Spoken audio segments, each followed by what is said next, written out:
ሁሉም ሰው የመጀመሪያ ሕክምና እርዳታ መስጠትን ማወቅ አለበት ተብሎ በተለያየ አጋጣሚ ሲነገር ይደመጣል።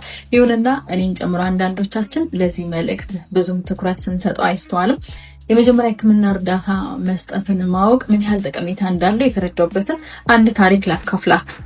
ጉዳዩ የሆነው በደቡባዊ ቱርክ ውስጥ ነው። ኤልያስ ይልዲር የተባለ አንድ የሕክምና ባለሙያ እንደተለመደው ብቻውን ሆኖ ቢሮ ውስጥ ምግብ እየተመገበ ነበረ። ከዛም የሚመገበው ምግብ ጉሮሮ ውስጥ ይቀረቀርበታል። ይህንን ተከትሎ የፈጸመው ድርጊት ነው እንግዲህ በመላው ዓለም መነጋገሪያ እንዲሆን ያደረገው። መተንፈስም አልቻለም፣ እርዳታ መጠየቅም አልቻለም። ስለዚህ ያው የመጀመሪያ ሕክምና እርዳታ መስጠት እውቀቱ ስለነበረው ቀጥታ ያደረገው ምንድነው? ከተቀመጠበት ይነሳና የወንበሩ መደገፊያ ጫፉን በመጠቀም በጫፉ ደረቱ ላይ 5 ጊዜ በጣም በኃይል ይመታዋል።